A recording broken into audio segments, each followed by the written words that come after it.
And would you look at that, Tetra is back to normal since, well, Hyrule is completely gone, so it's only normal that the Zelda clothes and the 45 pounds of makeup go as well. And here's Kamali arriving at complete random. Well, aren't you gonna get us out of here? Oh, there'll be no need to, because here's the pirate ship. Right on cue. I don't know how they managed to find us, how they knew where to look for us and when, but whatever. And is that... Yeah, that's freaking Errol! They still haven't brought her back to Outset Island! What a bunch of slackers these pirates are! They're like the slowest fucking pirates ever! And fortunately, Link and Tetra are the kind of people that can just float in water. I am not that lucky. I drop like a rock in water, which explains why I don't go for a swim very, very often. So, get another shot at the pirate ship and all the pirates.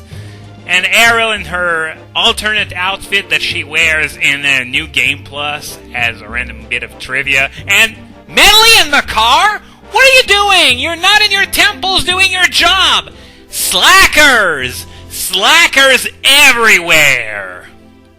But enough of that, it's credits time. And in my opinion, they got a bit lazy with the credits here. Usually in most Zelda games, you're gonna have shots of the places you've been, all the places you've saved and stuff, and it was pretty cool. But here it's just like bubbles with the faces of the characters from the game, and yeah, it just looks like a credits to a crappy Saturday morning cartoon or something. I'm just not too fond of these compared to something like, say, Ocarina of Time or Twilight Princess, or I especially liked in Skyward Sword how they showed some of the game from Zelda's perspective, the things that you didn't actually get to see.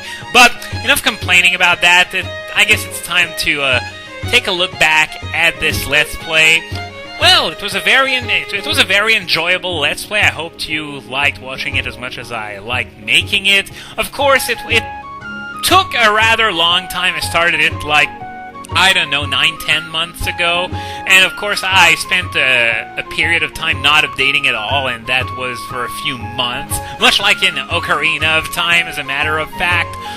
But yeah, it was a very enjoyable experience, and I would love to say that I'm going to do another Zelda game someday, but to be quite honest, I'm not sure that's going to happen for quite a while, because I have a clear preference for the 3D ones over the 2D ones.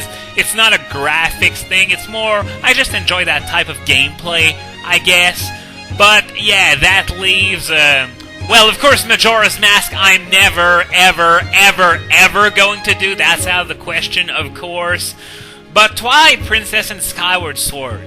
I guess I could do Twilight Princess, the GameCube version, but in my opinion, if you're going to play such a good game, you're going to have to play it to get the best experience possible, and clearly the Wii version is the winner there. In my opinion, it's a sin to play Twilight Princess, but do so on the GameCube. It has to be on the Wii for the best experience, though I could understand if you're familiar with the GameCube version, that, you know, the Wii version was sort of flipped. They flipped the entire game just to make Link right-handed, so that it would actually match the Wii remote and the nunchuck and stuff. But that's not what I want to talk about. The thing is that Wii emulation, I think, can be done decently, but it would require some one way or the other. Whether I do it through capture or through emulation, I would need to buy some stuff that I simply do not have,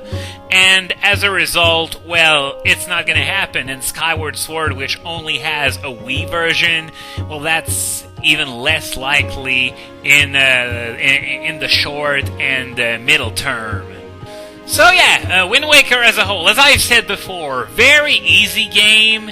It's definitely tailored for beginners to an extent. I say to an extent because of all the sailing. Now, I've cut out most of the sailing, so you would have no idea how tedious it is if you just had these videos to go by. You really have to play the game for yourself to see, if you want to do 100% run, just how much sailing there is involved. So this might be a turn-off for someone who's trying to settle in the Zelda series and wants a good introduction, because otherwise the easy difficulty would make this the perfect game. And something that I would also like to mention, something that went on my end, you probably didn't get to see much of it, was the technical difficulties I had to go through. There was the problem of, the heat effect on in Dragon Roost Cavern that pretty much made the graphics go bonkers, so I had to use a Game Shark code, or Action Replay. Was it Action Replay or Game Shark? I don't remember. It was probably Action Replay, though.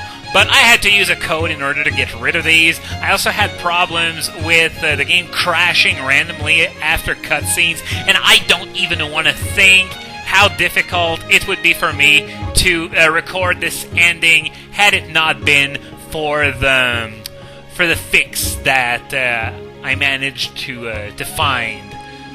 And by the way, no, I'm not going to be covering the New Game Plus feature. The only reason why you'd want to partake in it in the first place is if, for some reason, you really do care about finishing the Nintendo Gallery, which is only doable with that New Game Plus feature, or I guess if you want to go through the entire game in Link's pajamas, because he never really gets the traditional Link clothes in New Game Plus, and Aryll, as I said before, has her alternate outfit, but that's really about it.